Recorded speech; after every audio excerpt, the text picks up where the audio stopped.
This time on Flipping Bangers, a classic ragtop. The old Triumph Spitfire. I think so, yeah. What a nice little car. It's fun. It's British.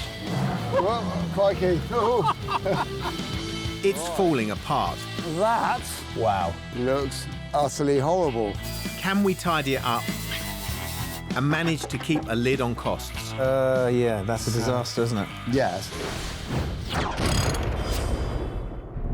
I'm Gus Gregory and he's Will Trickett. Together we're risking everything to follow a dream.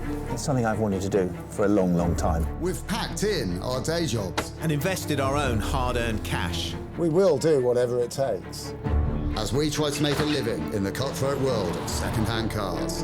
It's all in the chase. You've got to buy well, you've got to sell well. Why would anybody buy this car? We've got a goal. We want to double our money. If we put 500 quid in, we need to see £1,000 back. We're targeting the very bottom of the market. We buy cars that no one else wants. Can we make it flipping bangers? Or is this a gamble we cannot win? It needs so much work doing to it.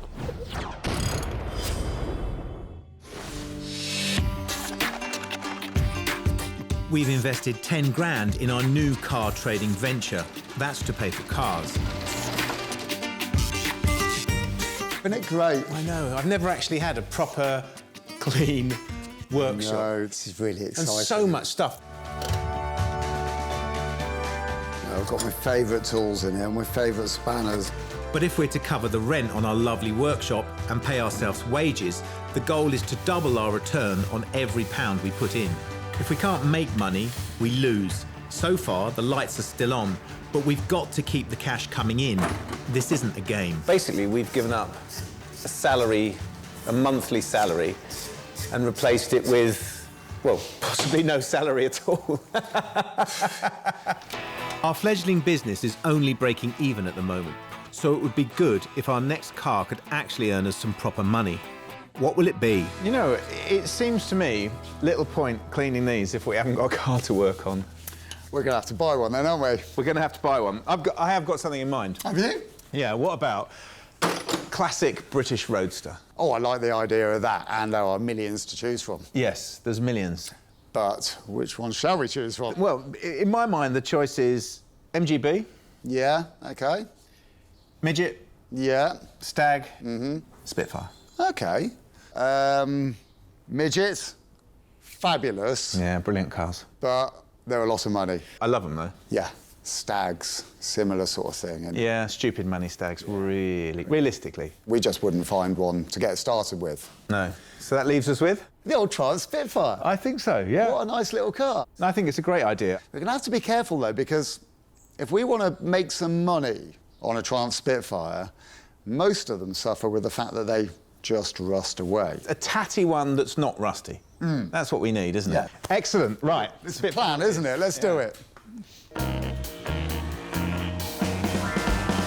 There are loads of Spitfires out there, and the starting price seems to be about £1,000. Will thinks he's found a good one for that money in London. So I have been speaking to a guy called Will, seems like a lovely chap on the phone. He's selling his late father's Triumph Spitfire, Brilliant. 1973 Mark IV. OK, so Mark IV, I would say, would probably be the one we'd want, isn't it? Well, it's the modernist, isn't it? You know, it's quite young. Hasn't had that much chance to go as rotten as some of the rest of them that will be available. What number is it? Do you know what number he is? Do you know what number he is? 71. 71. That'll be it. That's not too bad, is it? A little bit tatty. It looks great. So it's Will, is it? Yep, just like me. He won't be anything like you. He might be. Hi, Will. I'm Will. Hi, I'm Will. Spoke to you on the phone. Good day Hello, to Will, you. I'm Gus. Gus, nice to meet you. Pleased to meet you. It really stands out on the street, doesn't it? Yeah, isn't it lovely to see a sort of 70s sports car? Beautiful. This was my father's car. Fortunately, he's passed away. He had it for about a year working on it. Do you know anything about the car mechanically? What's it like? My dad did quite a lot of work in the first year before he became unwell, but it starts and it still goes, but it still needs a bit of work. Can we take it for a spin? Of course. We'll leave the Land Rover as a deposit. That's not going to be very much of a deposit, Gus. Not really. I'll take the suicide seat, shall I? Should we flip the old lid off? Yeah, come on. There is only one way to enjoy a car like this, and that's with the leaky-looking hood out of the way. Oh, my goodness. It's quite cramped, isn't it? What are you looking for? Your seatbelt? Missions all the way up It's under there, yeah.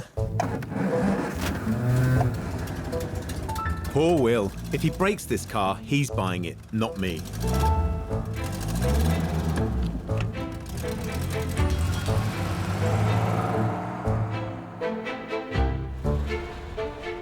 The Triumph isn't at its best in stop-start traffic, so we head for the greener lanes towards Kent.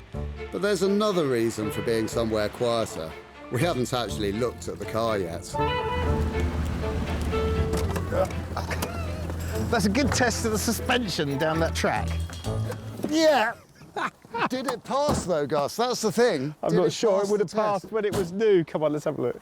Yeah, I didn't want to sort of pick it to pieces on his drive, so I thought we'd have a look at it somewhere else, a bit more private. Yeah, good form. It's clearly got massive sentimental value to Will, hasn't it? Yeah, it was Yeah. his father's car. Yeah, definitely. Doesn't look too bad around about there, because someone's been in with the aerosol. That Wow. looks utterly horrible. You know, it seems bizarrely pretty solid, doesn't it? It does. For a car that stood outside for all those years, the bits that normally go haven't gone. He's put some work in here, hasn't he? He spent some money. There's a new distributor in it. It's got a new coil on it.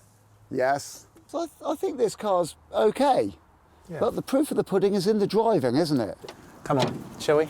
Yes. Ready? So a cursory look says that this Spitfire is semi-solid, but there's plenty of other ways that this car can fail. We need to drive it properly. First things first, Gus. You wouldn't want to drive this car fast, anywhere. I'm not sure I'd want to drive this car at all. This car, it was obviously about looks rather than driving capability. It's slightly sketchy.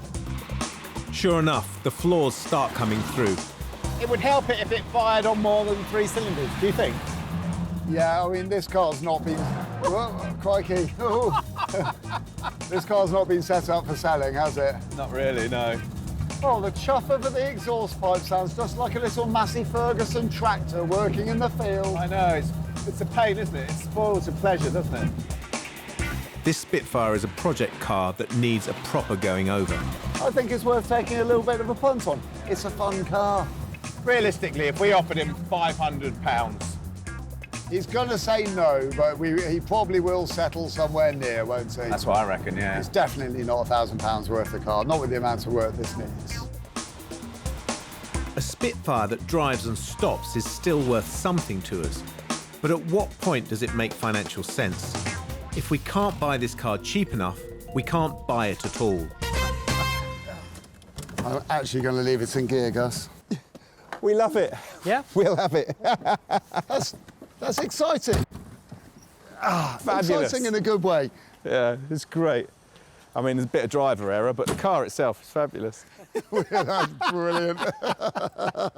yeah, that's worth talking about doing a deal on. It's quite exhilarating, Yeah. quite exciting, quite frightening, wasn't it, Quite Gus? frightening. And the downside of it is we don't actually think it's worth more than £500. Well, it was on the market for £1,000 and it's for my stepmother. I'll be able to probably meet at 700. That's the lowest I can go. Yeah, we're going to give this car a lot of TLC. Yeah, and finish off the job that your dad started. I think if you'll take 700 for it, we're happy with that, aren't we? We are, yeah. A deal for 700. Nice one, Will. Cool. hey, That's really cool. We've bagged a Spitfire project car for only £700, but will it make it back to the workshop? our car needs quite a lot of work. The driving experience is marred by many things. First of all, the steering wheel is right off an angle, and there's something about that. It just doesn't work when you're trying to drive a car nicely. but it's got a few rattles and scrapes and wheezes. It's firing on 3 cylinders mostly, so we need to sort that out. It's clearly got a hole in the manifold gasket, the bonnet squeaking, the boots squeaking. The suspension's not too bad, and the brakes are very, very soggy. But actually, the heater works, it's not overheating, and we've driven quite a long way.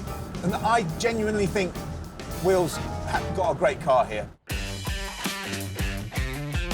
The Spitfire makes it back to base, but our early enthusiasm seems to be slightly diminished. I wonder if we've fallen foul of our own inability to walk away from a car again, though, because we don't know what it looks like underneath, do we? There's rust sort of all over it, and I know neither of us wanted to say that there, but we haven't had a proper look, have we? No, we haven't. And, you know, I've noticed another problem. It's got your traditional canvas hood on it, which at the best of times leak like a sieve. Yeah. And this thing's many, many years old. And they do tend to just fill the cars up with water. They have a classic way of dyeing these cars, don't they? They sort of yes. fold themselves in on themselves, don't they? That water's got to get out somehow, and it tends to rot its own way out. Yeah.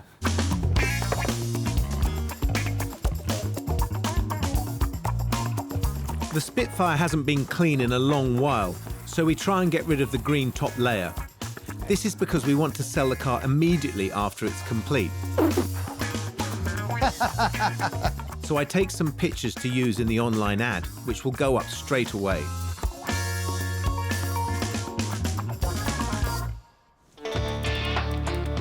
And of course, the listing describes the car as working perfectly, so the pressure is on to make that true. OK, online ad for our beautiful Spitfire, entry level into the world of British sports cars. Let's see. We had said we would do a starting price of £1,000, which seems ridiculously cheap, but we'd agreed it. And then a buy it now price of £2,250, which doesn't seem a lot of money, does it? Reserve price of £1,750. I mean, that really is a cut price way into British sports car ownership, isn't it? It's time to get the Spitfire into the workshop and start moving it from project car to show car. All right, not show car, but something better.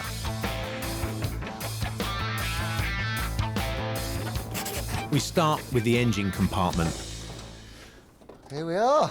Look, this is perfect. This is Hockenheim 1969 fettling our Formula 2 engine, isn't it? Yeah, this one's quite a long way from Formula 2 race, though, isn't it? But it should be a sweet engine. I know it's sick, but it should be a sweet engine. And if we can get this running, then running perfectly, then it's going to be a great car to drive, isn't it? Yes, it should be, but this engine has got a long way to go.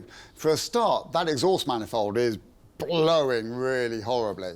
But, you know, there are some goodie points. It's had electronic ignition fitted, so we know that's fine. But these leads, those are all completely stuffed, and I want to throw those things far, far away. Yeah, well, I think that the other thing that is overlooked on this sort of car in the modern age is that routine maintenance would have to take place to keep this engine in tune. And if you'd have had the owner's manual at the time, it would have said, at 1,000 miles, check the points. At 2,000 miles, check the tappets, reset the tappets. All those things, which I suspect haven't been done. And it feels to me that this engine needs all that done to it to sort of pull it together and get it performing how it should. Yes, it does. The Spitfire is designed to come apart quickly and easily, and we need to expose the whole of the engine before we can start working on the exhaust. It's funny, though, isn't it? Because we thought it would be quite nice and quick and simple to take the front off, which is not too bad. It is, isn't it? But we've just found that absolutely everything is a collection of broken bits joined together with old paint and self-tapping screws. Nothing's quite the right size, is it? Nothing's the size it should be, because, like you say, collection of bits put together by owners over decades, isn't it? Well, wherever they came from, we wrestle the old bolts away to remove the slightly rusty bonnet. We've now got the access we need to start stripping off the front of the car. Most of the old wiring is pretty tatty and will take some work to put right. The front corners unbolt too. They're actually in OK condition. I'm taking the rocker cover off to look at the tappets and work out why the car is running so roughly. There's our rockers.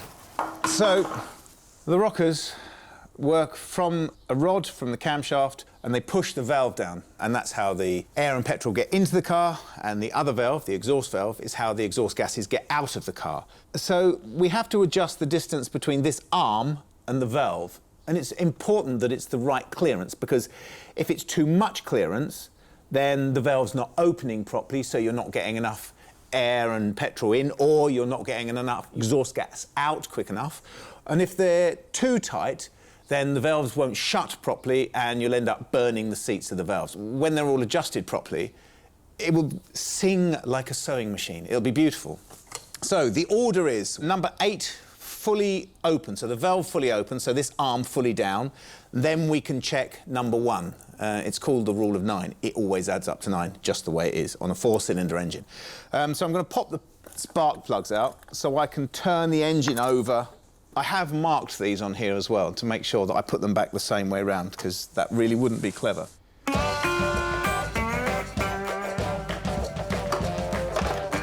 So we get number 8 valve fully open, so this arm is fully down. So you rock it around on the engine here, and you can see the arm moving down, but when it's fully down, like it is now, then you can adjust number 1 here.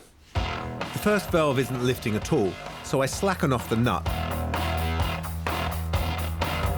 and get my feeler gauge in and set it to 0.25 mil, which is the correct tolerance. And what you want is to be able to just feel it catching on both sides, and then that'll be the right distance. Yeah, perfect.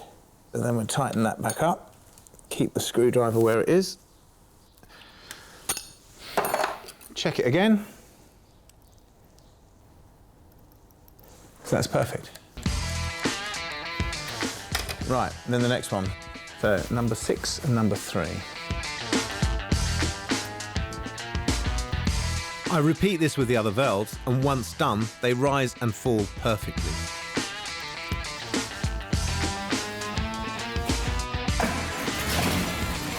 But the engine still sounds like a bag of nails. Could it be the troublesome exhaust manifold?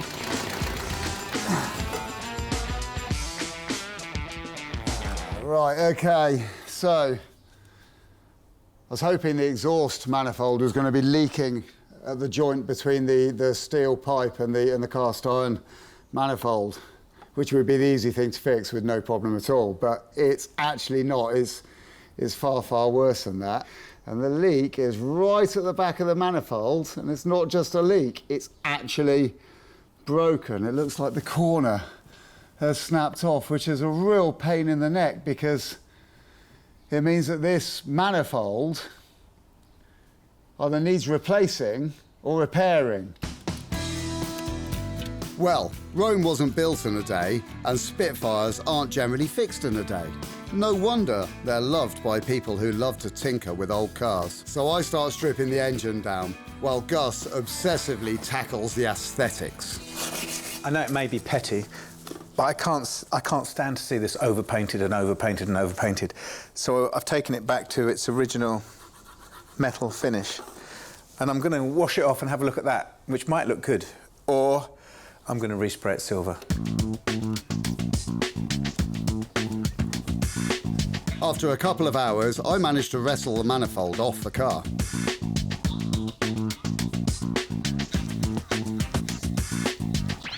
Hello. Oh, yeah, not good. Not good at all. I've got a horribly broken one of those. And look, it's completely snapped off from there.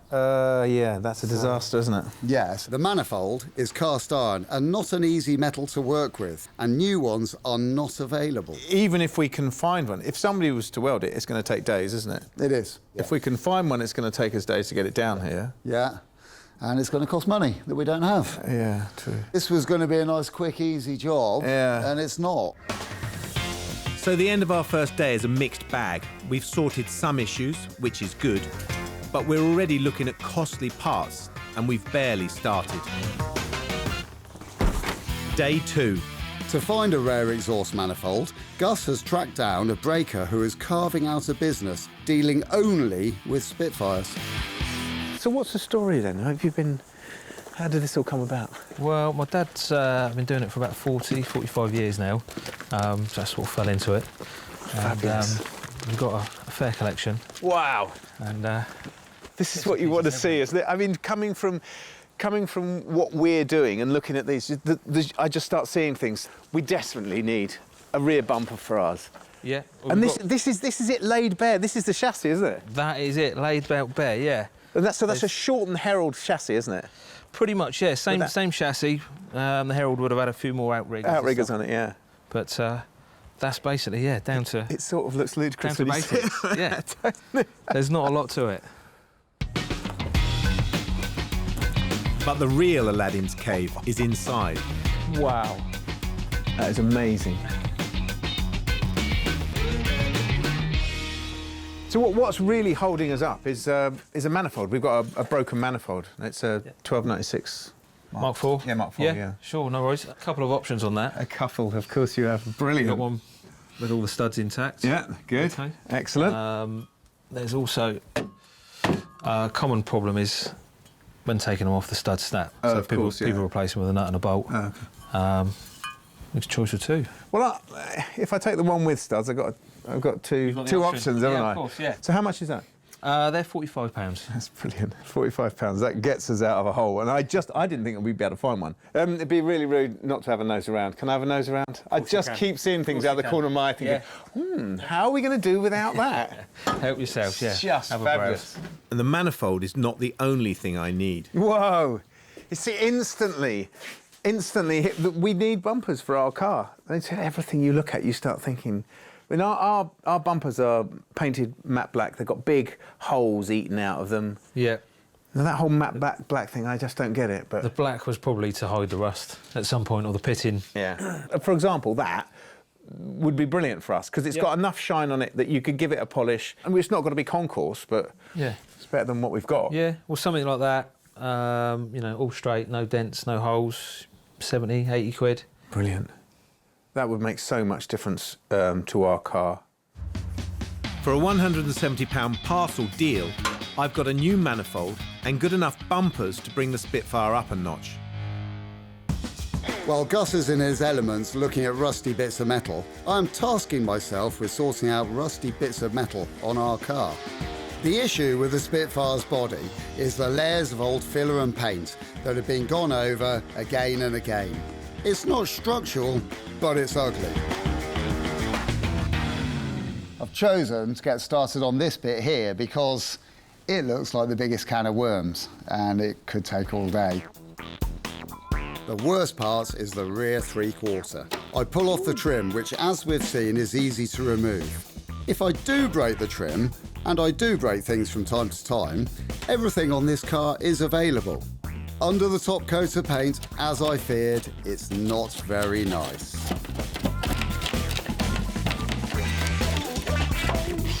I'm still going, stripping off the trim so I can repair the rust.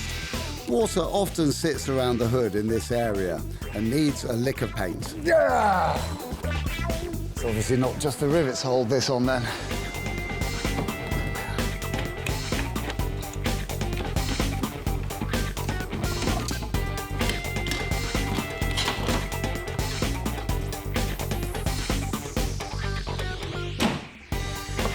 Now I need to cover the interior to keep it clean.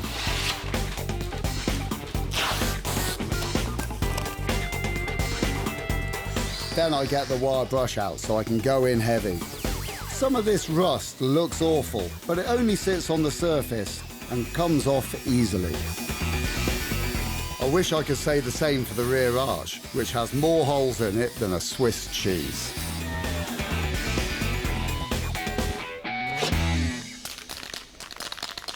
I've wire-wheeled all the crusty rust off there to bare metal, and I can put some red oxide on there to prevent it from going rusty again, and I'm ready to stick some filler in on top of that now. This well-used primer bonds to the surface and prevents any contact with water. It's difficult to know how far to go, really. I started off just wanting to start a few bits up, But the more I take off, the more bits I see. I actually need to saw off the bumpers to get to the places I need to repair.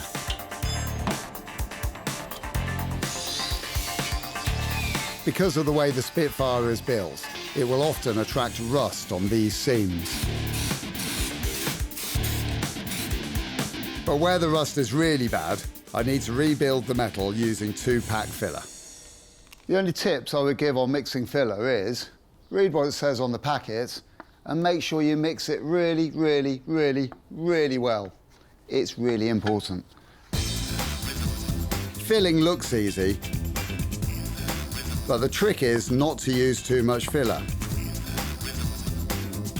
as it's harder work to remove later. But that aside, it's definitely worth trying at home. It goes off quickly, then I sand it back, apply the primer.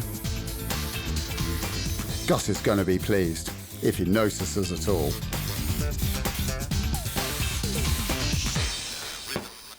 Filler's done, the primer is done. I can start on the top coat.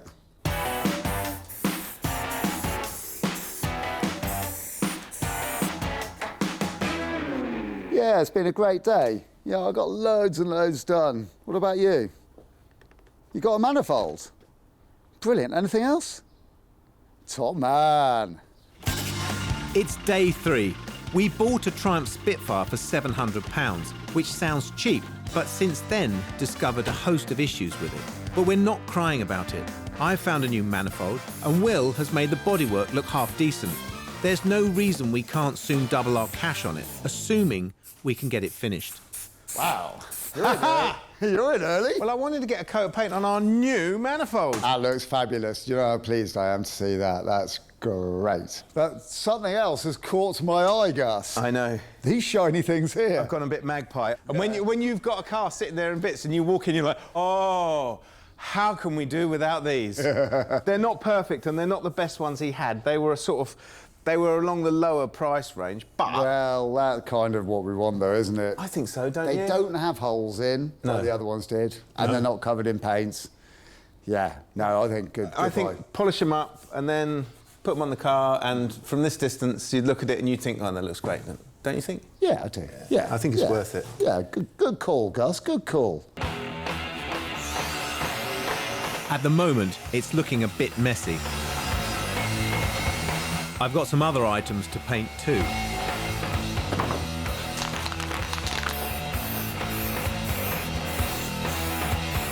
The stripped rocker cover gets a rub down, prime and paint in silver. And now we're both in the room, we can check under the Spitfire and see why it's leaving traces of fluid on the workshop floor. The rear differential, effectively a gearbox that transfers drive from the prop shaft to the wheels, looks a bit suspect. It was probably the cause of the whining sound on our test drive. Ah, I think I can see the trouble. What have you found there then, Gus? Oh. But it doesn't look like there's any oil left in our diff. No, it distinctly looks like that front oil seal is gone. Yeah. And needs replacing. This one doesn't look too bad. What's that one like? Tiny weep, but don't think this one needs it. On the rear output shaft looks okay. So just that one at the front? Yeah. Well, I might do that. Can I do it? Well, why not? Yeah, I'll see if I can find a seal. I need to locate a new seal for the diff and engine mounts, and there's a supplier in Lincoln which carries a good variety of new stock for Spitfires. Mark? It is, yeah. Ah, hello, Mark. I'm Gus. Oh, hi, Gus. Yeah, nice to meet you. We talked on the phone about our little... Certainly did. Yes, indeed. Yes, I have got a list here of the parts I've got a scrawled list, but I'm sure your list is probably the same. Well, mine's got bin locations on it, so... I know it's cheeky, but if you've got bin locations on there, could I go and pick the parts myself? As a special favour to you, yeah, I can't see why not, yeah. I'd love to go and have a look. Will I be able to find them, do you think? Yeah, I think you'll find them all right, yeah. Pretty self-explanatory, I think. Is it through here? It is indeed. Can I? You certainly can. Brilliant. OK, Thank you very much. Another Aladdin's cave for me to get lost in. This classic car supplier has been around for more than 3 decades. has more than 100,000 square foot of spares, carrying over 1 million parts. Maybe that's why finding a part isn't quite as easy as I expected. I managed to find a lot of parts that remind me of cars I've owned, but it's a full 15 minutes until I find what I need. M20, M16, 18, M20. Here we go. M20, M20A3. Here. So that is the seal between our prop shaft and our rear diff on our car. I also pick up service items, which add up to about £30.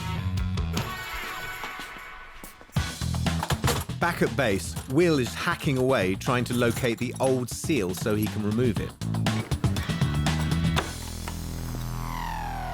So the problem that we've got is the fact that the pinion oil seal has worn out and it's leaking oil out of the front of the differential.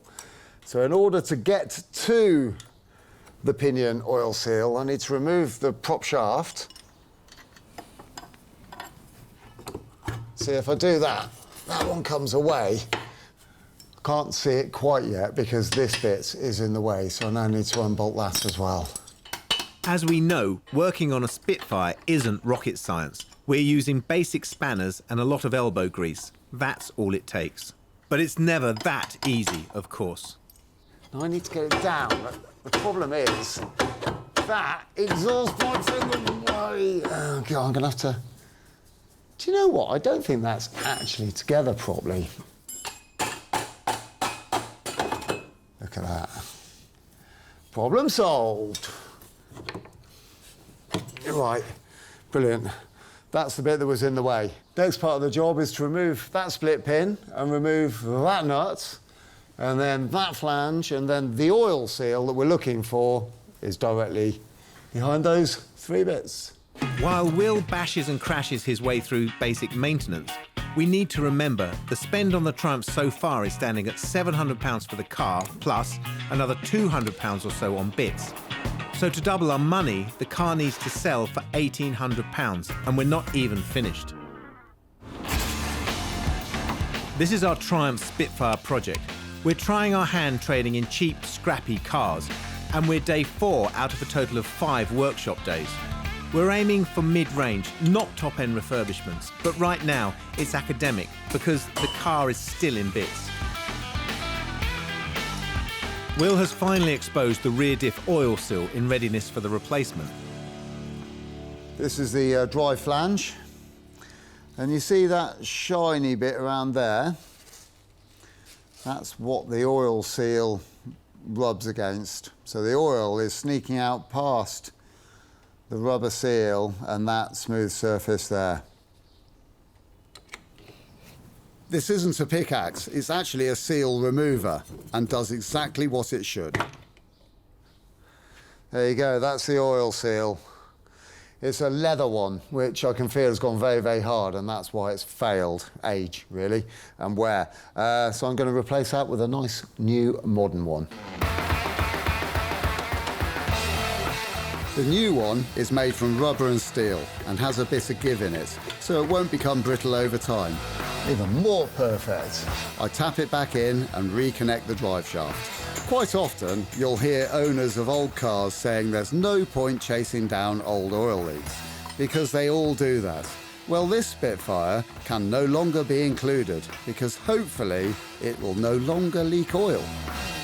Ow! All right, there we go. That's it. So that's all done. Oil seal is in. I'm just going to top it up with some gear oil, and it's a done job.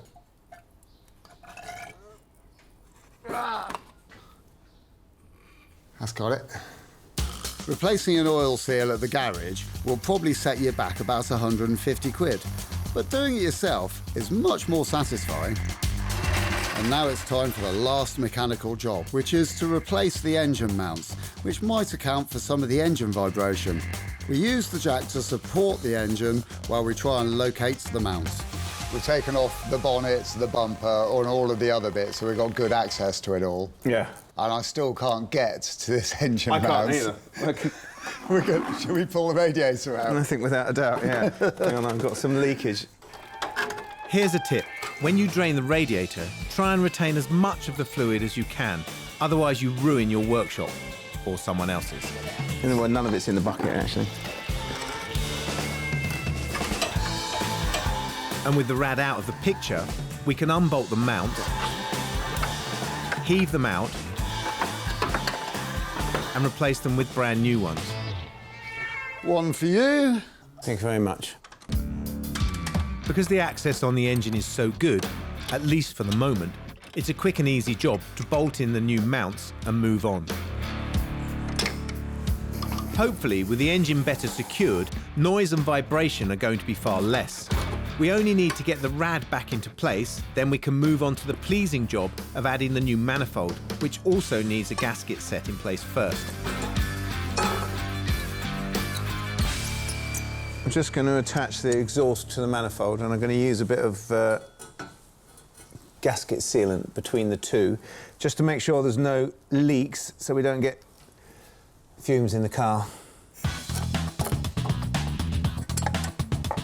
And little by little, in only half an hour, the Spitfire engine goes from oily mess to thing of beauty. As we go, we're replacing hoses, clips, and electrical connections. Whoa. Now the bonnet will go back on like a treat. Ready? Yeah, go on. And that's it. Day 4 closes, and we're making real, if slightly slow, progress.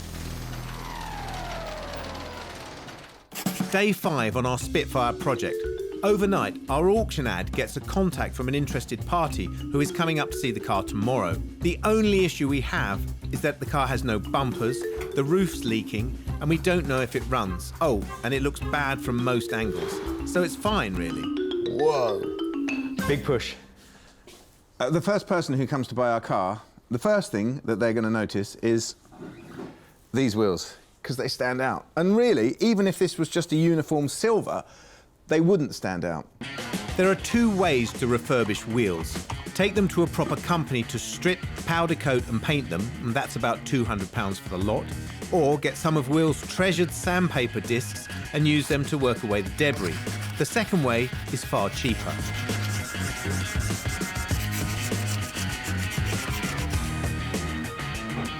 Before I can prime with rust inhibitor, I use degreaser or panel wipe and then mask the tyres. In the past, these wheels have been painted but not so well masked, and there is overspray everywhere. All masked up, ready to paint.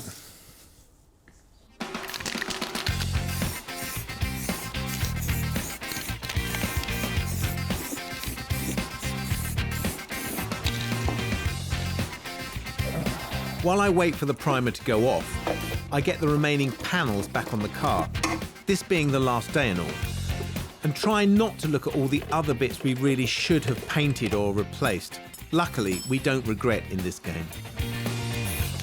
The wheels are ready for the top coat, and the car is ready for new bumpers.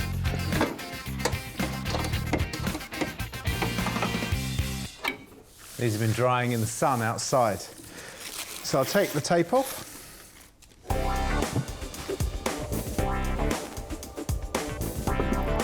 We never intended to create a show winner, merely a car that's significantly better than it was before, and that's working out nicely. Excellent. Looks 100 times better. There's one final job to do. Fix the iconic Spitfire hood. The issue with the Spitfire's hood is that it hasn't fitted properly and doesn't have enough tension and doesn't keep the water out. So I'm going to simply re-rivet the poppers that keep the hood in place. I only need to do 5 or 6. How much difference will it make?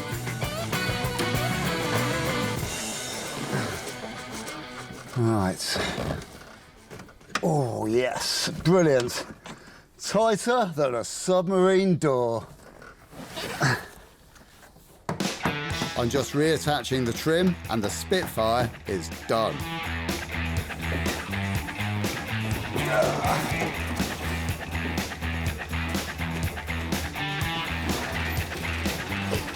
Ah, look at that. She looks almost perfect in this light, doesn't she? For this car, we had to decide what to do and what to leave. So we did the essentials only. We got the engine to hopefully run a bit smoother, reduced the rattles with new engine mounts, kept it quieter with a new diff seal and a new manifold. We added bumpers. We tidied up the paintwork and hood. And when you say it, it's rather a chunk of work for the time, which is only 5 days. Money? Well, the Spitfire owes us £900 all in. It's good to get it out of the workshop. Yeah, yeah.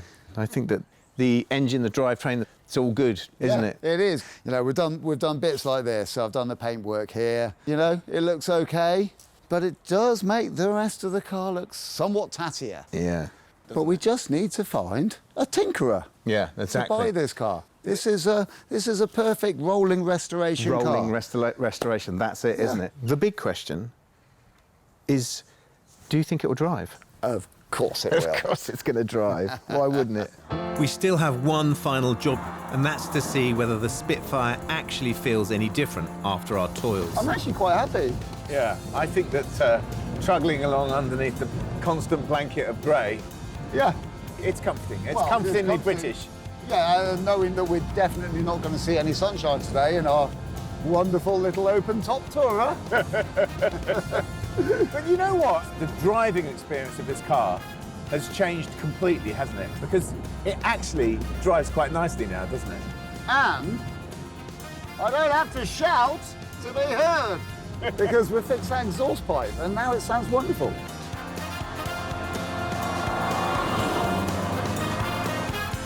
And it doesn't bang and crash. It rattles a bit, doesn't it? But Yeah. the engine feels responsive, which is lovely. Yes. And it's smooth. The gearbox is smooth. Can't hear that whine. It's the ideal enthusiast's car. Yeah.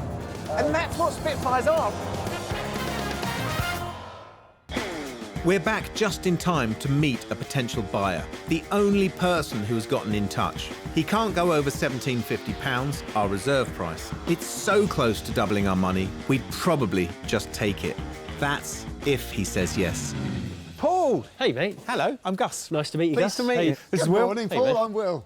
Good to Thanks see you, to mate. How you doing? I'm very well, thank you. Good. So this is it then, yeah? This is it. This is our Spitfire. I do have a mate who's in the safe confines of Spain who is after a rolling restoration, and he's asked me to come and have a look at it. Is it, I mean, if I get on my hands and knees, what's it like underneath? It's perfect. It's really good underneath. Our philosophy with this was to find a car that was tatty, but underneath was perfect. And what about mechanically? How does it run? Oh, well, let us show you, go. sir.